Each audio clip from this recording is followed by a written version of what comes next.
नमस्कार इंदौर, मैं हूं सनिल और आप देख रहे हैं इंदौर टॉक का special segment info unplug.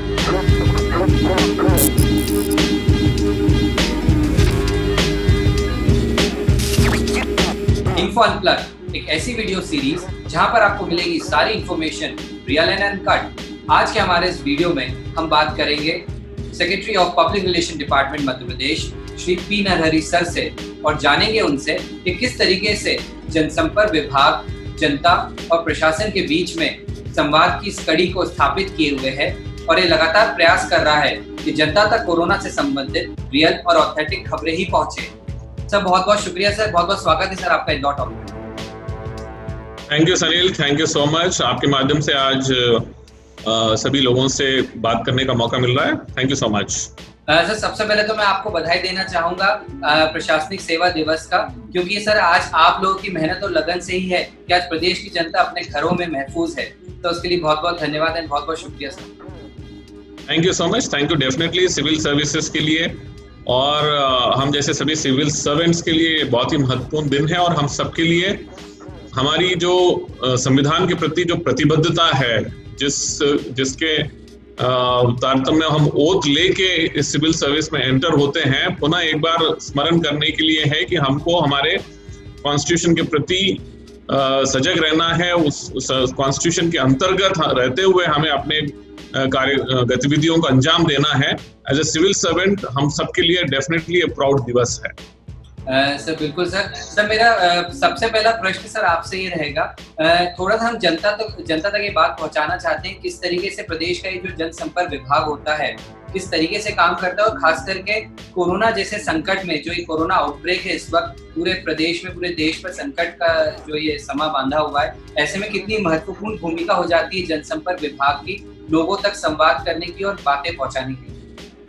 Definitely in general public relations department generally काफी मेहनत करना पड़ता है। पब्लिक रिलेशंस डिपार्टमेंट, जनसंपर्क डिपार्टमेंट गवर्नमेंट का फेस होता है पब्लिक तक सूचनाएं पहुंचाने का, पॉलिसीज, प्रोग्राम्स, एक्टिविटीज, तमाम चीजें पहुंचाने के लिए जनसंपर्क विभाग बहुत मेहनत करता है। बट ऐसे पैंडेमिक अभी जो महामारी कोरोना वायरस का देख रहे हैं, ये अभूतपूर्व है, इससे पहले कभी हुआ नहीं था। परंतु जनसंपर्क विभाग बहुत जल्दी, मतलब विद इन फ्यू डेज हम लोग हमारे पूरे सिस्टम को रीऑर्गेनाइज कर लिया और print, electronic, social, digital, FM channels, तमाम मीडिया के माध्यम से हमने एक कम्युनिकेशन स्ट्रैटेजी तैयार किया कि पैंडेमिक जब होता है तो कम्युनिकेशन स्ट्रैटेजी कैसे होना चाहिए। कम्युनिकेशन स्ट्रैटेजी के अंतर्गत कौन कौन से विषयों के ऊपर ध्यान देने की आवश्यकता रहती है और खास तौर पर इसमें जितने भी स्टेक होल्डर्स हैं इस पूरे व्यवस्था में, स्टेक होल्डर्स यानी कि जो प्रभावित हो रहे हैं लोग और जो प्रभावित हो सकते हैं, और उसके अलावा जो लोग इसमें काम कर रहे हैं उन सब के लिए, चाहे वो डॉक्टर्स कम्युनिटी हो, नर्सिंग स्टाफ हो, चाहे वो नगरीय निकाय हो, चाहे वो एडमिनिस्ट्रेशन के लोग हो, मीडिया हो, ये सभी स्टेक होल्डर्स को कैसे काम करना चाहिए, कैसे कम्युनिकेशंस मतलब डिफरेंट स्टेजेस के अंतर्गत हमें बताना होगा, जिससे कि आम जनता को पता चले कि उनको क्या करना चाहिए, क्या नहीं करना चाहिए। तो हमने पूरा कम्युनिकेशन स्ट्रैटेजी डेवलप किया और वो कम्युनिकेशन स्ट्रैटेजी हम एक एक करके रोल आउट करते जा रहे हैं और उसी का बदौलत है कि हम कहीं ना कहीं हम एक ओवरऑल हम पब्लिक स्पेस में एक पीस और ट्रैंक्विलिटी हम देख रहे हैं, एक शांति का वातावरण देख रहे हैं। उसका नतीजा उसका यही है कि कम्युनिकेशन स्ट्रैटेजी बेहतर होने की वजह से ही हम वहां तक पहुंचे। तो इसलिए जनसंपर्क विभाग पूरा हमारा इधर भोपाल स्तर से और फिर डिस्ट्रिक्ट लेवल्स पे भी जो लोग काम कर रहे हैं, डेफिनेटली इसमें कड़ी मेहनत कर रहे हैं। और पहले हम अगर 12-13 घंटे काम करते थे, अब हम 24 घंटे काम कर रहे हैं। और विशेष रूप से हमारा सोशल मीडिया बहुत ही इफेक्टिव तरीके से एस्टैब्लिश होकर काम कर रहा है। उसमें हमारे जो लोग लगे हैं, ईच एंड एवरी मिनट का हम मैसेजिंग और कम्युनिकेशन पहुंचा रहे हैं। सर आपने सोशल मीडिया का जिक्र करा है, कुछ सालों पहले जब सर आपने इन सारे प्लेटफॉर्म्स की शुरुआत करी थी, मतलब प्रदेश सरकार की जितनी भी नीतियां हैं उनको लोगों तक पहुंचाने के लिए जो सोशल मीडिया प्लेटफॉर्म्स का इस्तेमाल किया था, आज वही सोशल मीडिया प्लेटफॉर्म्स एक बहुत बड़ा टूल के तौर पे सामने आए हैं। क्योंकि अगर हम बात करें तो जनता तक सारा कोरोना आउटब्रेक की जितनी भी अपडेट्स हैं प्रदेश से संबंधित वो सब सोशल मीडिया के माध्यम से सीधे तौर पर लोगों तक पहुंच रहे हैं, जो कि रियल और ऑथेंटिक है। तो सर क्या लगता है आपको, आपका ये जो उस समय का करा गया फॉर्मूला था, जो हिडन ट्रायल था, वो आज कितना सक्सेसफुल हो रहा है और कितना साकार है ये डिजिटल रिश्ता जनता और सरकार के बीच का? देखिए, सोशल मीडिया एक नए मीडिया के रूप में इमर्ज हो चुका है और ये नए जमाने की आवश्यकता है, और इसलिए सोशल मीडिया को गवर्नमेंट में एस्टैब्लिश करना बहुत जरूरी था। और आज हम देख रहे हैं कि 2018 में जो हमने मध्य प्रदेश में जनसंपर्क विभाग में जो सोशल मीडिया एस्टैब्लिश किया था फरवरी 2018 में, अब जाके 2 साल के अंदर जिस तरह से हमने अपने आप को सुदृढ़ किया, विस्तारित कर दिया, और हम चाहे वो Facebook, Twitter, YouTube, TikTok, Instagram, सभी हैंडल्स पे हम लोग जिस तरह से हमने अपने आप को विस्तरित कर लिया, उसका नतीजा है कि आज हम एक इस तरह के महामारी पैंडेमिक के दौरान हम गवर्नमेंट को आम आदमी तक पहुंचा रहे हैं। सिटीजन्स को भागीदारी बनाने में सोशल मीडिया एक बहुत ही इफेक्टिव टूल के रूप में गवर्नमेंट में एस्टैब्लिश हो चुका है। डेफिनेटली ये समय की आवश्यकता है और समय रहते हुए हम लोगों ने जनसंपर्क मध्य प्रदेश में किया है, तो इसलिए हम उसके अच्छे पॉजिटिव रिजल्ट्स हमको देखने को मिल रहे हैं। और दूसरी तरफ हम ये भी देख रहे हैं कि गवर्नमेंट के ये जो जितने भी इनिशिएटिव्स हैं, वो कॉमन मैन, नेटिजन भी जो है उसको स्वागत कर रहा है, वो पार्टिसिपेटिव बन चुका है। यानी कि हर वो शासकीय गतिविधि में जो हम सोशल मीडिया के माध्यम से हम अपना प्रेजेंस दिखा रहे हैं, उसमें नेटिजन भी अपने आप को कहीं ना कहीं इन्वॉल्व कर रहा है, अपना फीडबैक दे रहा है, अपने ओपिनियंस दे रहा है, अपने सजेशंस दे रहा है, और अपने आप को उसमें सही जगह पे महसूस कर रहा है। इसलिए हमारा मध्य प्रदेश गवर्नमेंट का सोशल मीडिया काफी सक्सेसफुल है। सर जनरली अगर हम बात करें सोशल मीडिया की, तो ये आम जन तक बहुत अवेलेबल है। हर आदमी अपने चाहे पर्सनल अपडेट्स की बात करें या कोई प्राइवेट कंपनी, तो वो भी इस्तेमाल करती है सोशल मीडिया का। ऐसे में थोड़ा सा हम ये जानना चाहते हैं विस्तृत तौर पे कि जब एक कोई सरकारी प्रणाली काम करती है, और खास करके इस आउटब्रेक जैसी कंडीशन में, तो क्या प्रोसेस होता है सोशल मीडिया अपडेट्स का, कि किस तरीके से फ्लो ऑफ चेंज, जो इन्फॉर्मेशन का ट्रांसफॉर्मेशन होता है, क्योंकि कहीं ना कहीं जो जनसंपर्क विभाग है वो पूरे प्रदेश के लिए एक सेंट्रल सिस्टम की तरह काम कर रहा है। ऐसे में अगर इंदौर का कोई अपडेट है, तो क्या वो भी प्रदेश का जो जनसंपर्क विभाग है वहां से फिल्टर होकर सारी इन्फॉर्मेशन आती है, या कोई भी और अगर ऐसी इमरजेंसी इन्फॉर्मेशन है अगर जो जनता तक पहुंचानी है? देखिए, जैसे मैंने पहले बात किया था, कम्युनिकेशन स्ट्रेटेजी बहुत इंपॉर्टेंट होता है। आम आदमी को, नेटिजन को, सिटीजन को अगर सूचना पहुंचाना है तो जनसंपर्क plays a very very important role. इसमें हमारा सबसे पहली प्राथमिकता, सबसे इंपॉर्टेंट प्राथमिकता ये है कि सही जानकारी, एक्चुअल और सही जानकारी आम आदमी तक पहुंचे। ऐसे अनडाइल्यूटेड और अनअडल्ट्रेटेड इस तरह का कोई ऐसा जानकारी गलत जानकारी हम सिटीजन तक ना पहुंचाए जो अनावश्यक पैनिक क्रिएट करता हो, या फिर जो सही जानकारी नहीं है।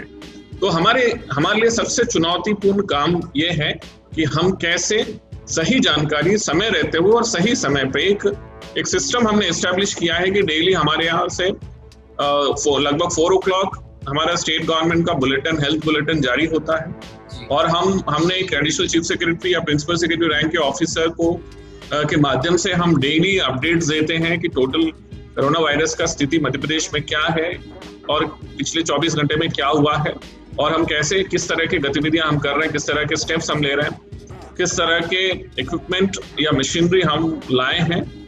इस तरह की जो चीजें हैं वो हमने एक सिस्टम बना लिया, राउंड द क्लॉक 24/7 हम कब कौन सी जानकारी हम फ्लोट करें। इसमें दूसरा इंपॉर्टेंट चीज जो हमने किया है वो है गवर्नमेंट, यानी कि यहाँ पे मुख्यमंत्री, चीफ मिनिस्टर, मुख्यमंत्री जी का समय समय पर उनका संदेश, उनके वो क्या विचार कर रहे हैं, किस तरह से चीजों को रोल आउट कर रहे हैं, किस तरह से पैंडेमिक जैसे जैसे आगे बढ़ रहा है, कौन से चीजें करना जरूरी है, वो बताते जा रहे हैं। तो हम सोशल मीडिया और मीडिया के माध्यम से हम इंश्योर करा रहे हैं कि right communications from the top man से लेके हम हमारे गवर्नमेंट के मुख्य जो ऑफिसर्स हैं उनके माध्यम से हम कैसे कम्युनिकेशन प्रॉपरली करें, जिससे कि एक पॉजिटिव माहौल और एक सकारात्मक और एक कॉन्फिडेंस बिल्डिंग माहौल जनता के बीच में बना रहे। नहीं सर, बिल्कुल सर। मैं बताऊं आपको, बहुत ही अच्छा काम जनसंपर्क विभाग कर रहा है। जिस तरीके से हम अपडेट्स देख पा रहे हैं, वहाँ कम से कम इतनी संतुष्टि हो जाती है कि जो रियल और ऑथेंटिक खबरें हैं वो हमको इन प्लेटफॉर्म के माध्यम से मिल पा रही है। जनता को पल पल की अपडेट्स बहुत समय पर मिल पा रही है। सर, इसी कड़ी में एक सवाल और आता है कि अगर हम किसी विभाग की बात करें, क्योंकि अभी इस कोरोना क्राइसिस में बहुत सारे विभाग हैं जो एक साथ समानांतर तौर पे काम कर रहे हैं, चाहे फिर वो प्रशासनिक विभाग हो या पुलिस विभाग हो या रेलवे हो या कोई भी अन्य विभाग हो। ऐसे में हर विभाग का एक हेल्पलाइन नंबर जारी करा गया है जनता की तकलीफों को सुनने के लिए। अक्सर सर ये शिकायत अभी सामने आ रही है कि हेल्पलाइन नंबर पे कॉल करने पर तुरंत रिवर्ट नहीं मिल पा रहा है या प्रॉब्लम सॉल्व उतनी गति से नहीं हो पा रही है। तो आपके माध्यम से मैं ये लोगों तक बात पहुंचाना चाहता हूँ कि किस तरीके से ये हेल्पलाइन नंबर्स की जो कड़ी है वो काम करती है, इसके पीछे का बैकफोर्स जो है वो किस तरीके से काम करता है, ताकि उसमें ये बात क्लियर हो सके अगर समय कहीं लग रहा है, कहीं चूक हो रही है तो किधर हो रही है, और अगर लोगों को भी थोड़ी संयम बरतने की आवश्यकता है तो उन तक भी ये मैसेज क्लियर पहुंचे। देखिए, जो हेल्पलाइन नंबर्स हैं ऐसे मौके पे बहुत ही इम्पोर्टेंट हो जाते हैं, और लोगों की जो भ्रांतियां हैं और या फिर लोगों के अंदर जो एक जिज्ञासा है, जानने की इच्छा शक्ति है, इसके अलावा जो समस्याग्रस्त लोग हैं, जिनको समस्याएं हैं, जिनको अपनी बात रख के समाधान कराना भी है, उनके लिए हेल्पलाइन नंबर्स बहुत इंपॉर्टेंट हो जाते हैं। तो जैसे 104 और 181 आज की तारीख में सबसे महत्वपूर्ण नंबर्स, जो 104 और 181 टोल फ्री नंबर्स जो स्टेट गवर्नमेंट ने जारी किया है, ये बहुत ही अच्छे से काम कर रहे हैं। परंतु इसमें हमको ये भी देखना है कि we are handling something like 2 lakh calls per day. 2 lakh calls per day जो है, इन दो नंबरों के ऊपर हम अटेंड कर रहे हैं। और पूरे मध्य प्रदेश के जो लोग हैं, और खास तौर पर जो प्रभावित, जो वेस्टर्न मध्य प्रदेश है जो सबसे ज्यादा प्रभावित है, वेस्टर्न और सेंट्रल मध्य प्रदेश जो सबसे ज्यादा प्रभावित है, यहाँ से सबसे ज्यादा कॉल्स आ रहे हैं।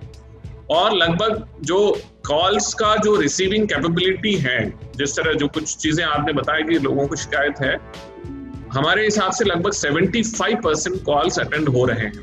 एंड 25% कॉल्स इसलिए अटेंड कहीं ना कहीं नहीं हो पाते हैं क्योंकि जब कॉल चल रहा है तो उसी पे मतलब रिपीटेटिव कॉल आना, या फिर कॉल जो है डिस्कनेक्ट हो जाना, या फिर फ्रिवोलस कॉल्स जो आते हैं, वो कहीं ना कहीं फ्रिवोलस कॉल्स भी जो है वो एक्चुअल कॉलर को परेशान कर देता है।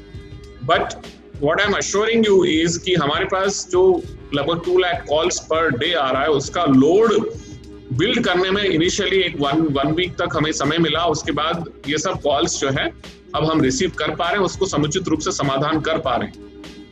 इसके अलावा और भी कॉल्स, और भी हेल्पलाइन नंबर्स अलग अलग गतिविधियों के लिए, जैसे एग्रीकल्चर डिपार्टमेंट ने, फूड डिपार्टमेंट ने, अगर किसी को खाने की आवश्यकता है उसके लिए अलग हेल्पलाइन नंबर, किसानों का उपार्जन या फिर किसानों से संबंधित गतिविधियों के लिए अलग से हेल्पलाइन नंबर, या फिर अगर लोग जो है लेबरर दूसरे प्रदेश में या फिर मध्य प्रदेश में कहीं फंसे हुए हैं, उनके लिए अलग हेल्पलाइन नंबर। इस तरह के कुछ और भी हेल्पलाइन नंबर्स दिए हुए हैं जिसमें प्रतिदिन 5,000 से लेकर 25,000 तक कॉल्स आ रहे हैं, उसको भी अलग से अटेंड कर रहा है।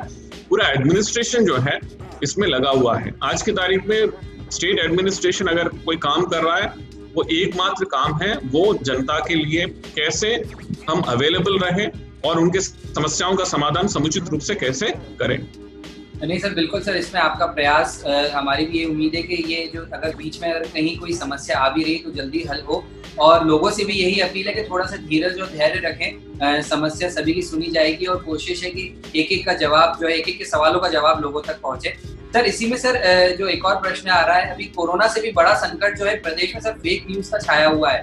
आए दिन हम ऐसे वीडियो सोशल मीडिया के माध्यम से देखते हैं, कभी कुछ अलग अलग एक्टिविटीज के, और लोगों में या अलग अलग जगहों पे भ्रम का माहौल पैदा हो जाता है। ऐसे में सर जनसंपर्क विभाग, क्योंकि कम्युनिकेशन एस्टैब्लिशमेंट का काम कर रहा है जनता और प्रशासन के बीच में, क्या खास रणनीति के तौर पे काम कर रहा है जनसंपर्क विभाग इस फेक न्यूज की रोकथाम के लिए? सर देखिए, ये अनफॉर्चुनेटली जो मतलब जिस तरह से सोशल मीडिया का प्रेजेंस काफी बढ़ गया है, उसमें एक अनफॉर्चुनेट पार्ट ये है फेक न्यूज का है, और जो शरारती तत्व या फिर एंटी सोशल एलिमेंट्स ऐसे मौके का उपयोग करते हुए फेक न्यूज चलाकर लोगों को परेशान करना, या फिर फेक न्यूज के माध्यम से मतलब एक पीस और ट्रैंक्विलिटी जो समाज के बीच में है उसको डिस्टर्ब करने का प्रयास करते हैं। तो हमने जनसंपर्क में fact fact news check, fact news मतलब फैक्ट्स को चेक करने के लिए एक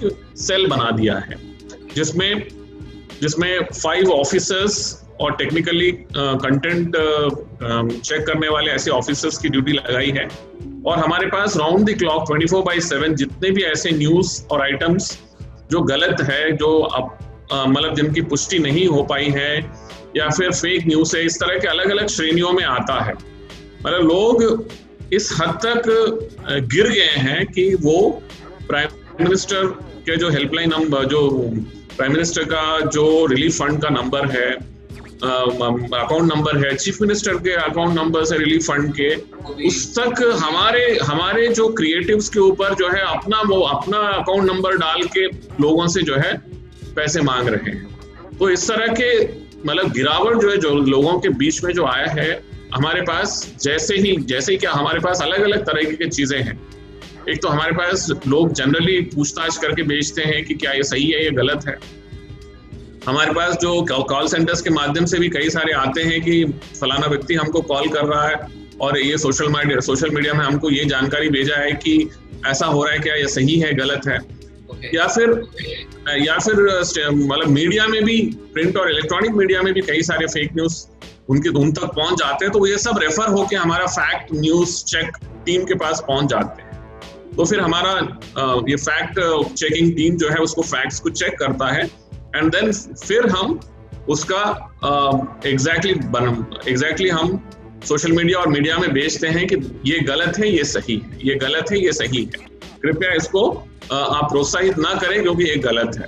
तो इस तरह से हमको एक सेल का गठन करना पड़ा और जिसके माध्यम से हम लोग कई सारे डेली बेसिस पे फैक्ट्स चेक करके और फिर फेक क्या है, असलियत क्या है, उसके आधार पर हम जनता को अवेयर कर रहे हैं। सर, जैसे कई बार अक्सर ही देखा जाता है कोई इस टाइप के हेल्पलाइन नंबर या कोई ऐसा प्लेटफॉर्म है जिसके जरिए जनता अगर जागरूक होकर कोई ऐसा वीडियो या कोई भी ऐसी चीज सामने आती है तो वो अगर सीधे तौर पर आपसे संपर्क कर सके, विभाग से संपर्क कर सके और भेज सके और उसकी सत्यता की जानकारी ले सके, तो कोई इस टाइप का भी संपर्क माध्यम अभी तक रखा गया है विभाग द्वारा?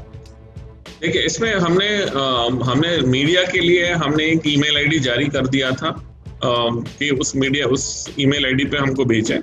आम जनता के लिए तो बहुत सिंपल है कि हमने एक व्हाट्सएप नंबर भी जारी किया हुआ है, वहां पे भेज सकते हैं।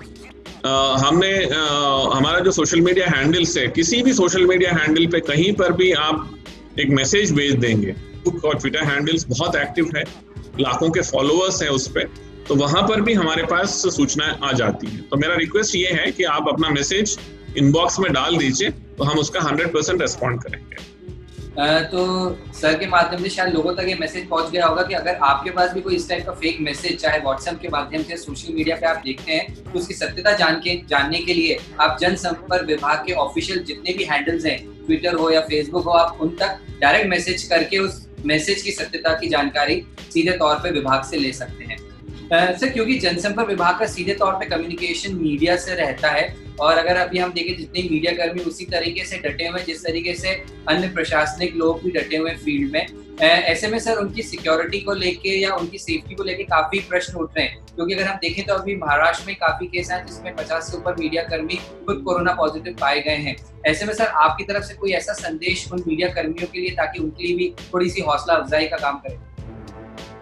देखिए, मीडिया आज अमेजिंग काम कर रहा है मध्य प्रदेश में, इंदौर में, भोपाल में। हम जो देख रहे हैं कि इतना बढ़िया काम मीडिया कर रहा है जिसकी वजह से सभी तरह के संदेश, सूचनाएं और आम जनता को अवेयर करने में media is doing exceptional work. But चिंता डेफिनेटली है मीडिया कर्मियों के तारतम्य में। जो मीडिया के जो कैमरामैन हैं, फोटोग्राफर्स हैं, जो जर्नलिस्ट हैं, वो उनसे रिक्वेस्ट ये है कि जब तक कि बहुत बहुत बहुत जरूरी ना हो कृपया फील्ड में ना जाएं। आपको जनसंपर्क विभाग से भी हम हर चीज का फीड आपको उपलब्ध करा रहे हैं। जैसे आज मंत्रिमंडल का विस्तार हुआ, मैंने पूरा फीड उपलब्ध करा दिया यूट्यूब, हमारे जनसंपर्क यूट्यूब उस पे, जिससे डायरेक्टली ले सकते हैं। आपको किसी भी प्रश्न का जवाब चाहिए तो हम उपलब्ध करा रहे हैं, आपको किसी भी तरह के फोटोग्राफ्स चाहिए हम उपलब्ध करा रहे हैं। तो ऐसे में जब तक कि बहुत ज्यादा जरूरी ना हो कृपया फील्ड में ना जाएं और अपने जान को जोखिम में नहीं डालना है, अपने ऊपर नहीं लाना है, क्योंकि आप हमारे लिए महत्वपूर्ण हैं और आपके माध्यम से ही जो है पूरा सूचना तंत्र आगे बढ़ता है। इसलिए मेरा रिक्वेस्ट है कि प्लीज स्टे सेफ एंड जब तक कि जरूरी ना हो फील्ड में कवरेज के लिए ना जाए। सर थोड़ा सा मैं आपको फ्लैशबैक में ले जाना चाहूँगा, क्योंकि आप पहले इंदौर के पूर्व कलेक्टर भी रह चुके हैं। ऐसे में सर अभी प्रदेश में अगर देखा जाए तो इंदौर की परिस्थिति सबसे टफ मैं बोलूँगा बनी हुई है। लगातार कोरोना पॉजिटिव केसेस बने हुए हैं और संख्या सबसे ज़्यादा है। लगभग 60% जो पॉजिटिव केसेस हैं पूरे प्रदेश के, उसमें इंदौर में ही सबके सब हैं। सर ऐसे में क्या आगे की परिस्थिति को देखते हुए क्या देखते हैं आप, किस तरीके से अभी इंदौर की पोजीशन को आगे जाके कैसा सुधार या क्या माहौल है अभी इसका? देखिए, डेफिनेटली अभी चैलेंजिंग टाइम है इंदौर के लिए और ये चैलेंजिंग टाइम को हमको निकालना होगा। और मुझे पूरा विश्वास है कि इंदौर वासी जिस जज्बे के साथ काम करते हैं, जैसे हमने स्वच्छ भारत मिशन में क्लीन सिटी और स्मार्ट सिटी इंदौर के गतिविधियों में देखा है, तो इंदौर के लोग जो है हर चैलेंज को स्वीकार करते हैं और फिर आगे भी बढ़ते हैं और अपना योगदान भी देते हैं। अभी मैं समझता हूँ कि ये जो अप्रैल का महीना है और फिर मई का महीना हमारे लिए बहुत ही चैलेंजिंग रहेगा। और जितने कंटेनमेंट जोन्स बनाए गए हैं, कंटेनमेंट जोन से किसी को निकलना नहीं चाहिए और एडमिनिस्ट्रेशन के जो भी रूल्स बनाए गए उसको स्ट्रिक्टली फॉलो करना एकमात्र विकल्प है।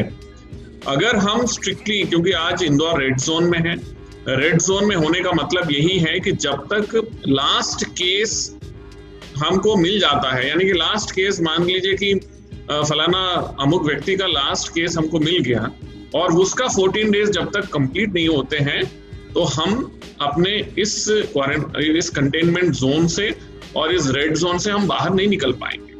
इसलिए इस गंभीरता को समझना बहुत बहुत जरूरी है। यानी कि प्रत्येक व्यक्ति को इस कोरोना वायरस के संक्रमण से बाहर निकलना होगा, तभी जाके हम जो है इस पूरे कोविड-19 से हम मुक्ति मिल पाएगी। तो मेरा आप लोगों से हाथ जोड़कर रिक्वेस्ट है इंदौर वासियों से कि कृपया कर कंटेनमेंट जोन से बाहर ना आए। तकलीफें होंगी, 100% आपको तकलीफ हो रहा होगा, लेकिन उसके समाधान भी जो है एडमिनिस्ट्रेशन ने, एनजीओस ने, जनप्रतिनिधियों ने, समाज ने मिलकर, सभी ने मिलकर कुछ न कुछ समाधान किया हुआ है अभी वर्तमान के तात्कालिक परिस्थितियों के दृष्टिगत। तो मेरा आपसे अनुरोध है कि इंदौर का जो नाम देश दुनिया में हुआ है, उस नाम को जो है खराब नहीं करना है और हमको साबित करना है कि अगर इंदौर वासी ठान ले तो कितनी भी बड़ी महामारी या पैंडेमिक है उससे बाहर हम निकल पाएंगे और हम स्वस्थ होकर पुनः अपने इंदौर शहर को जो है स्वस्थ इंदौर के रूप में साबित करेंगे। सर उम्मीद है सर आपके शब्द जो है इंदौर वासियों के थोड़ा सा शायद समझ में आए होंगे। जनता बहुत प्रेम करती है सर, इंदौर वाले बहुत प्रेम करते हैं आपसे। शायद आपकी बातों को सुनेंगे और कोशिश करेंगे कि इस लॉकडाउन के समय में, इस कोरोना संकट से किसी तरह से भी जल्द से जल्द पूरा इंदौर शहर बाहर निकले। सर जाते जाते अंतिम प्रश्न मैं आपसे पूछना चाहूंगा सर, अभी इस लॉकडाउन के समय में, इस क्राइसिस में से काफी हेक्टिक रूटीन शेड्यूल हो गया होगा सर आपका भी, क्योंकि हम देख पा रहे हैं जैसे कि 18-18, 20-20 घंटे की ड्यूटी सबकी हो चुकी है। सर ऐसे में कैसे दिन बीतता है सर आपका? सिंपल टर्म्स में बताया जाए कि अभी इस जब से ये पैंडेमिक स्टार्ट हुआ है मध्य प्रदेश में, तब से सिर्फ रात में 6-7 घंटे सोने के अलावा बाकी सभी समय काम कर रहे हैं और मतलब जगह हैं, इसका मतलब है काम कर रहे हैं। और मेरा मतलब last 19-20 years of administrative service में इतना ज्यादा काम कभी नहीं किया जो अब हमको इतना बिल्कुल मतलब चाहे एक्सर्शन हो या एग्जॉशन हो उसको दरकिनार करके केवल और केवल ओनली इस पैंडेमिक से लड़ रहे हैं। और मैं ही नहीं, हमारे पूरा एडमिनिस्ट्रेशन, सभी ऑफिसर्स, हमारे जो चीफ मिनिस्टर से लेके सभी लोग इसको कैसे हमको मध्य प्रदेश को इस पैंडेमिक से बाहर निकालना है उसी चिंता में लगे हैं और बहुत ही अच्छा टीम वर्क के साथ काम कर रहे हैं। तो ये हमारे लिए सीखने का भी समय है, क्योंकि भविष्य में इस तरह के वायरस अटैक्स, इस तरह की चीजें कब कितने होंगे पता नहीं, क्योंकि ग्लोबली अगर हम देख रहे हैं जिस तरह से मतलब नेशंस जो है वायरसेस को कंटेन नहीं कर पा रहे हैं या फिर जो लैब से निकला हुआ जो वायरसेस है अगर इस तरह से जनता के बीच में आएगा तो पब्लिक हेल्थ पे कितना बड़ा प्रभाव पड़ रहा है। तो हो सकता है कि इस तरह की चीजें और हमको देखने को मिलेगा भविष्य में भी। तो इसलिए हमको सीखना है ताकि नेक्स्ट टाइम जब भी इस तरह का कुछ होगा तो प्रोटोकॉल्स बहुत ही अच्छे तरीके से हमको बिल्ड करना होगा, जिससे कि इसका स्प्रेड ना हो और इतना ज्यादा लोग प्रभावित ना हो। तो उस दिशा में भी हम लोग काम कर रहे हैं, कम्युनिकेशन स्ट्रेटजीज और हमारे एक्सपीरियंसेस को डॉक्यूमेंटेशन भी कर रहे हैं, जिससे कि भविष्य के लिए हम सब जो है इससे और बेहतर तरीके से लड़ सकें।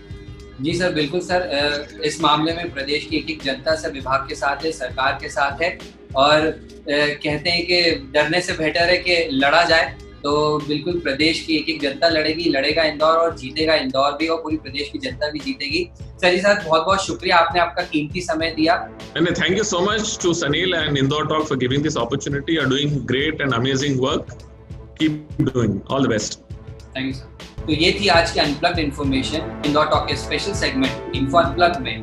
ये वीडियो आपको कैसा लगा कमेंट बॉक्स में जरूर बताएं, और हाँ, इस वीडियो को शेयर जरूर करें ताकि ये सारी अनप्लग्ड इन्फॉर्मेशन दूसरों तक भी पहुंचे। धन्यवाद।